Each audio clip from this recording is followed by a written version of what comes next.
Nadaljujemo v Parizu z danes že večkrat omenjeno znamenito katedralo Notre Dame, kjer je minulo nedeljo izbruhnil požar. Po do zdaj znanih podatkih naj bi do požara prišlo med obnovitvenimi deli. Francoske oblasti ga za zdaj preiskujejo kot nesrečo in ne požig. Uradni vzrok ostaja neznan.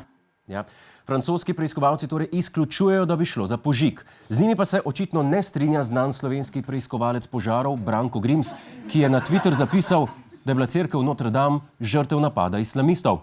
Čeprav gospod Grims za svojo izjavo daje roko v ogenj, pa pravi razlog za požar morda razkriva že naslednji posnetek. Izbruhnil je med mašo.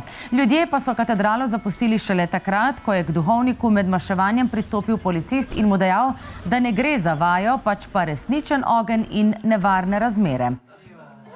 Mislim, da je popolnoma jasno, kaj se je zgodilo. Ogenj je izbruhnil, ker je ta maša res zažigala. Sami ste slišali. Notri je bil tako hud žur, da ga je zaustavila šele policija.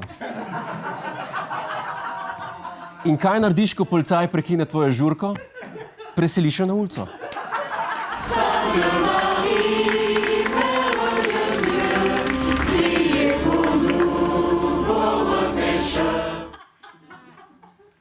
Poleg violinistov je na uličnem festivalu nastopila tudi nemška skupina Scooter, ki je izvedla uspešnico Fire.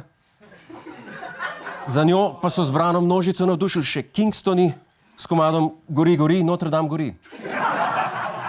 Sej vem, da so te šale na požar neprimerne, ampak poglejte, tokrat si jih lahko privoščimo, ker gre za materialno škodo in noben ni umrl. Popolnoma drugače bi se novice lotili, če bi ne bi zgorel Notre Dame, ampak Denis Dame.